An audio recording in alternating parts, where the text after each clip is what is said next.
Hey guys, let me tell you why I think that you need a system to grow your business. Now, I want to preface this by saying, look, if your goal is to run a small self-employed business where you are the business and you don't really have any aspirations of growing or growing beyond your current income or situation right now in your business, this video probably isn't for you. But if you have a dream of building a business and building the type of income that you can step back from and building something that you may be able to pass on for generations, I'm going to tell you right now, you need to consider using a system. It's 2023. There's more information, more opportunity for technology. There's more online courses. There's more YouTube channels like mine out there than ever before. So becoming systematized is going to be key if you don't just want to survive, but if you want to thrive for the next 5, 10, 15 years. Let me expand. When I first started in business, I ran a business that was heavily relied on me. I ran an insurance team where I was the motivator, and if I wasn't pumping people up or I wasn't writing sales or I wasn't heavily involved in the day-to-day process, nothing was happening. And I had a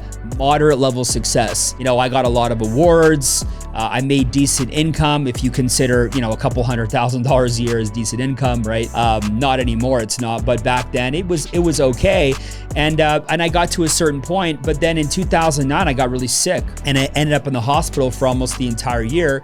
Now I was grateful that I had a small team. I still made about $150,000 that year, mostly from my hospital bed. But when I came out of the hospital, I had to do some evaluating. And I looked at my business from 30,000 feet and I sought mentorship, which is key, right? Because mentors are going to allow you to see your blind spots. And one of the things that one of my mentors asked me is he said, hey, do you think your business is predicated on you or systems and structures? And I thought about it for a second and I thought, well, it's probably predicated on me. That's why when I was sick, things slowed down, less people showed up, right? I realized that a lot of people were showing up and doing the work because of me, and I was the one motivating them all the time. He said, hey, if you want to go from good to great and you want to build a 7-figure and then 8-figure income, you have to learn to become systematized. You have to put some systems and structure in place. Think of it as laying the railroad tracks. It's hard to lay the tracks in the beginning, but once you lay the tracks, then you put that locomotive on the tracks, right? And you fuel it with the right kind of fuel. Once you get that train going, it's almost impossible to stop that train. Let me ask you a question. Would you rather own a boutique steakhouse downtown in whatever city you live? Or would you rather own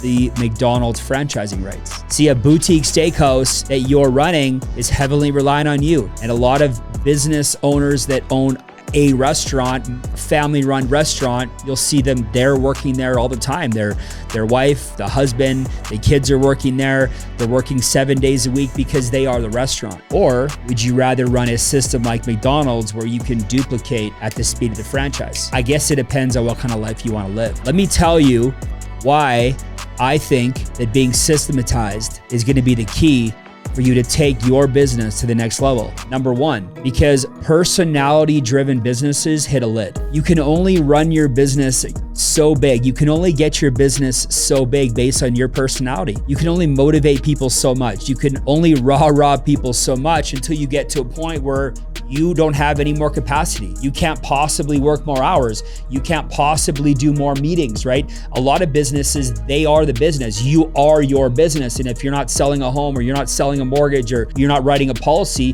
your income's capped. So if you're in a business right now where you're doing most of the work, you're writing most of the sales, you're generating most of the revenue coming into that business, right? You have a very personality-driven business and you have a business that's heavily predicated on your effort. And the problem with that, again, it's almost impossible to scale that. Secondly, with no system, you are the system. If you don't have a system in the business, you are the system. Congratulations.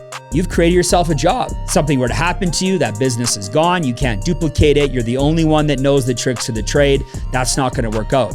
Third, learning to let go of being the system. You got to learn to let go of being the system. You got to be willing to let go. It's super important that you come to terms with letting go. I remember meeting with these clients of mine. It was probably 7 or 8 years ago, older couple. They ran a really small business that was, again, it was like a mom and pop business. And the wife and the husband, they were so cute. They were arguing at the table and the husband wanted to, keep it small and just keep it run by them. And the wife was like, no, we need to expand. We need to duplicate. We need to grow. And they were kind of butting heads at the table.